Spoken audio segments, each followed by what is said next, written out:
Hello, this is the last video hopefully that I will record for this week. So this is this is about binomial random variable. So a very interesting idea. Okay, so we are going to discuss what is a binomial random variable again.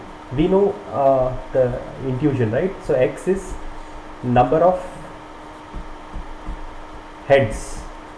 Okay, when coin is tossed n times, that's what we know, but what we can also think of x is like it is the sum of n random variables, x1 plus x2 plus x3 plus xn, right? Because so this also is correct, and where xi is the outcome of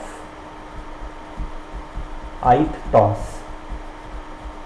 Okay, and now this is we know what's the probability of success of this. So what is exi? This is p. And what is variance of xi? This also we know.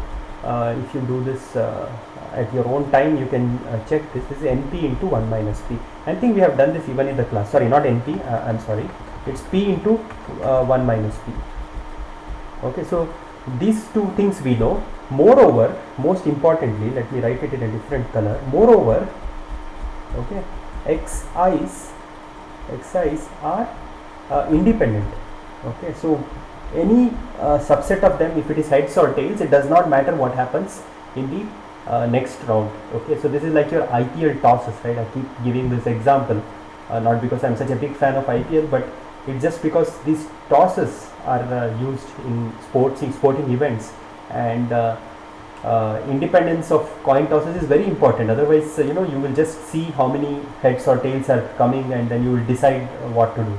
So that is not desirable. So anyway, so xi's are independent. So we know what's the meaning of random variables being independent. You would have seen 2 videos before how we have discussed that.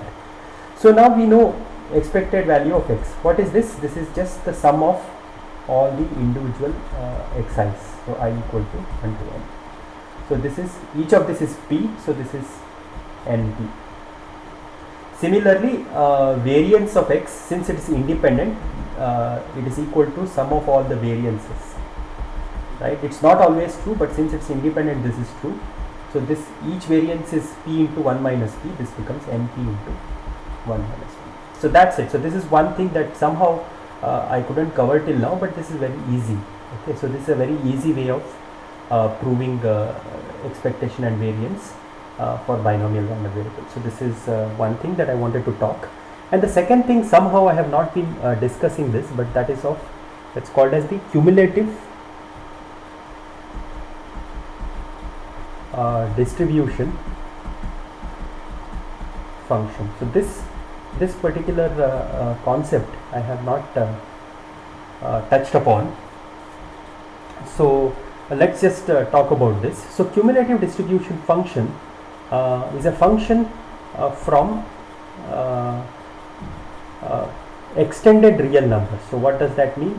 You include plus or minus infinity union r, okay, to 0 1. Okay, so now you may be wondering what is extended infinity. So extended infinity is r and plus minus infinity. Okay, so please understand, infinity does not belong to r. Okay, so there is no number called as infinity in R, and then you cannot do things like infinity minus 1, infinity minus 2. These things, it even hurts me to write this, but these are all completely meaningless objects. Okay, so don't ever write this. If you write this in exam or any place, you are sure to lose marks. Okay, so infinity, what is the idea of infinity? So infinity is a limiting concept. So if something is plus infinity, it is bigger than the biggest number that you can possibly think of.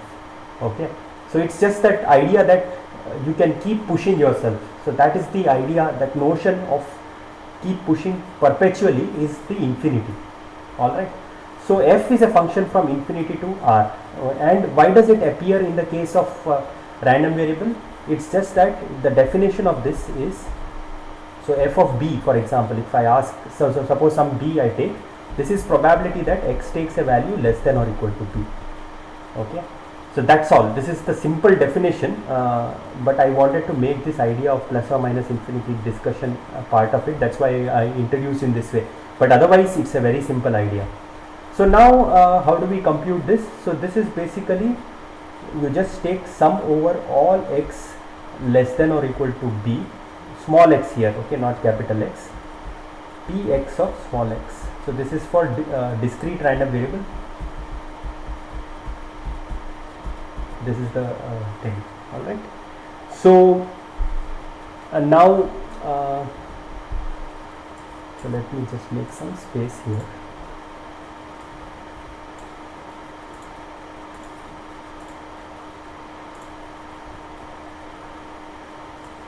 So now we can see one thing, right? So the set x less than or equal to b is contained in the set x less than or equal to b plus 1.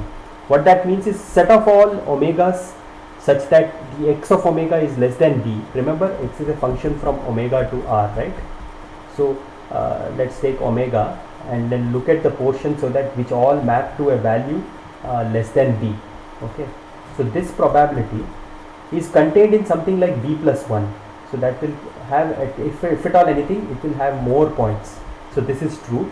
Therefore, f of b is less than f of b plus 1. So this is the first property of CDFs, cumulative distribution functions, is that it is non-decreasing.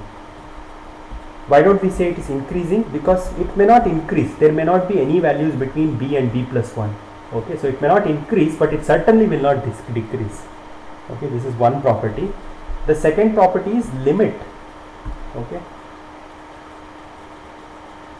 as your some b tends to plus infinity, f of b is called as f of plus infinity, which is equal to 1. Okay, so what that means is I keep adding more and more points from the real axis into the probability set. So it keeps growing. So this is natural to see that this is going to be true. This is one of the properties. The second property, quite similarly, is limit as b tends to minus infinity, f of b. This is going to be f of minus infinity, which is going to be like smaller and smaller, smaller and smaller until you have nothing left. This is my 0. Okay, and then we know that f of b, what is that? This is actually probability that x is less than or equal to b. Another way in which we can get f of b just from the definition is by taking, I can basically take limit as h tends to 0 plus. Okay,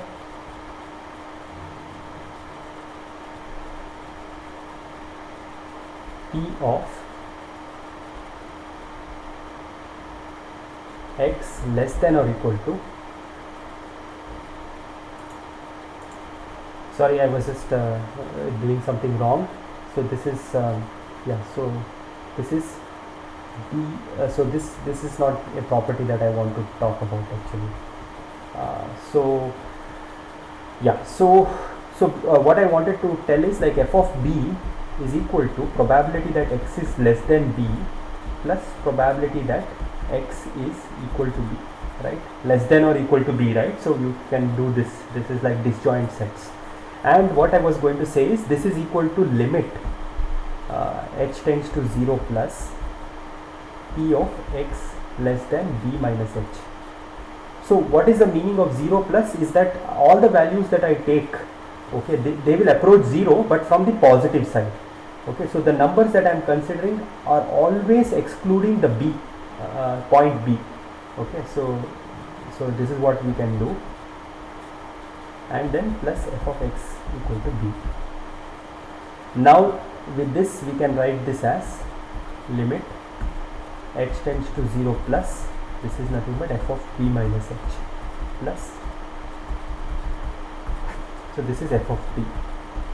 See, now there is a curious thing that can happen, right? So if you look at this this thing properly, typically for continuous functions, if you remember continuous functions, what is the thing we say? F of x is function is continuous at x if, okay, if we have this property, right, h tends to 0 plus f of x plus h, okay, sorry, f of x minus h plus limit,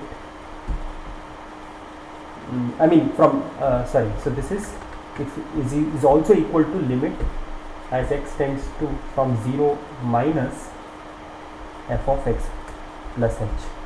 So this has to be typically true for continuous functions, but this is not happening.